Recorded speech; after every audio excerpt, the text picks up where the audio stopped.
আসসালামু আলাইকুম। Welcome back to my another video. আমি এশা চলে আসলাম আরেকটা রান্নার রেসিপি নিয়ে চলে আসলাম। এই যে এটা চিংড়ি মাছ। তো চিংড়ি লাভার নাই এরকম মানুষ পাওয়াই যাবে না হয়তো।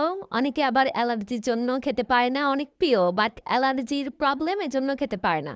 তো অনেকে আছে কিন্তু যে অ্যালার্জির প্রবলেম হলেও ওষুধ খায় রাজি, তাও চিংড়ি মাছ খাওয়া ছাড়বো না।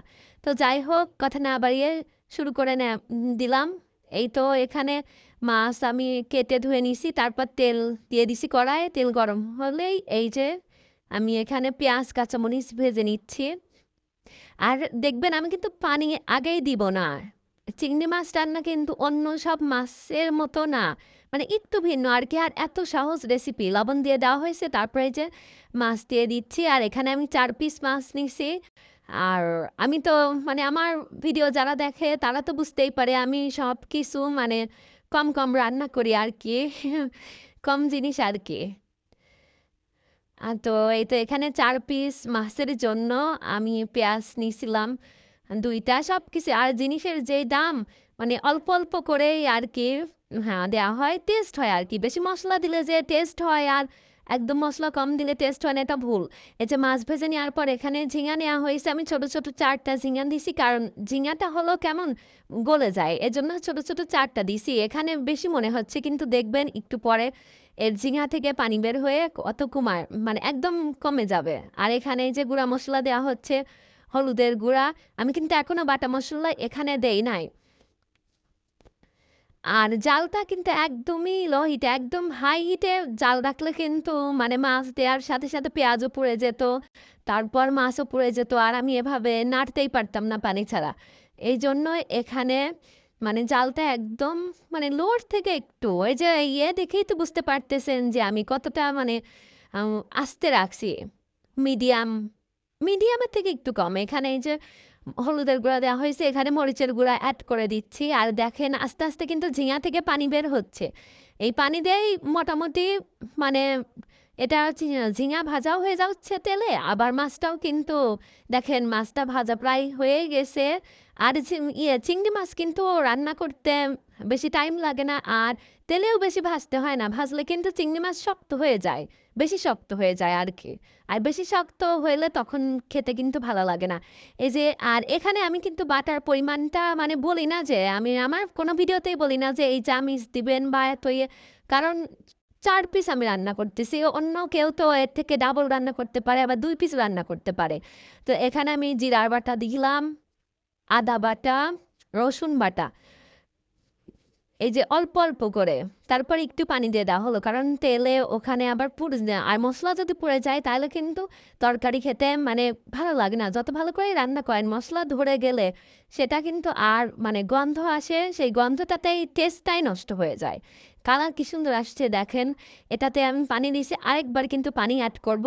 আর আমি রান্নার ভিডিওগুলো একদমই কাটি না, কারণ নতুনরা যারা যারা একদমই রান্না করতে পারে না, তারা আমার ভিডিওটা দেখে যেন তারা রান্না করতে পারে, শিখতে পারে। এজন্য আমি আর কি ভিডিওটা কোনো কিছুই কাটি না, সব কিছুই দেখানো হয়। শুধু মাছটা ধোয়া টোয়া এগুলো দেখানো হয় না। তো যদি কেউ চায় যে মাছ কিভাবে ধোয়, কয়টা কয় ধোয়া দেওয়া হয়, সেটাও কিন্তু বলে দিব। মাছ সাধারণত অনেক ধোয়াই হয়, আর চিংড়ি মাছ 4-5 ধোয়া দেওয়া হয়। আর আমার যারা আমার ভিডিও দেখে তারা তো জানে আমি তেল মশলা খুবই সীমিত পরিমাণে ইউজ করি, ব্যবহার করি রান্নাতে। আর আমার এই রান্নার ভিডিও দেখে যদি মনে করেন উপকৃত হই, তাহলে আমার চ্যানেলটা সবাই সাবস্ক্রাইব করবেন প্লিজ, আমার পাশে থাকবেন। আর আমার ভুল তো মানুষই করে, ভুল কোথাও হলে আমাকে জানাবেন যে আমার এই কথাটাতে ভুল, এখানে ভুল বলছি। আমি কিচ্ছু বলবো না, কিছু মনে করবো না আর কি, আমার শেখা হবে আর কি।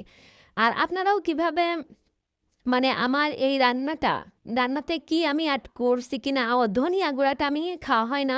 আপনারা যারা ধনিয়া গুঁড়া খান তারা দিতে পারেন। আমি আসলে ধনিয়া গুঁড়াটা খাই না, এজন্য আমি দেই নাই। কিন্তু এমন না যেটা দেয়া যাবে না, বা দিলে টেস্ট আর একটু বেশি হতো না, এমন কিছু না। তো আসলে সবকিছু যেহেতু খাওয়ার জন্য, খেলে শরীরের জন্য উপকার ভালো, তো আমি আসলে ওটা খাই না, এজন্য আমি ধনিয়া গুঁড়া রান্নাতে দেখাই না আর কি। এই যে দেখেন দিয়ে দিলাম পানি, আর গরম পানি ব্যবহার করবেন ইয়েতে রান্নায়। দেখেন এই যে ঝিঙার কথা বলছিলাম না, এখন কিন্তু ঝিঙা বোঝাই যাচ্ছে না, মাছই বোঝা যাচ্ছে। আর আমার চিংড়িটা ছিল মিডিয়াম সাইজের, এখন ভিডিওতে কেমন দেখা যাচ্ছে জানি না, মিডিয়াম সাইজের ছিল। এখানে আমি 4 পিস নিছি।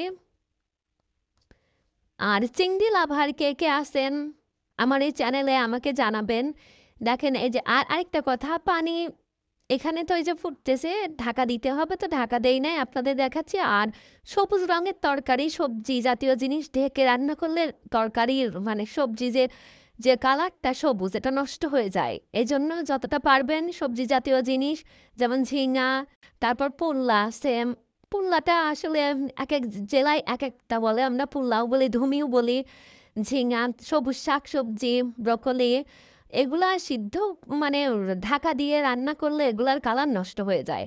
আর আর আরেকটা কথা বলবো, যেটা দেখেন এই কালারটা কিন্তু আরো সুন্দর আসবে, এখন গরম যেহেতু চুলায় মানে চুলা জ্বলতেছে আর কি, এই জন্য কিন্তু কালারটা মানে এমন আসতেছে, ফাইনাল কালারটা তরকারি যখন ঠান্ডা হয়ে যায় তখন কিন্তু কালারটা ভালো আসে।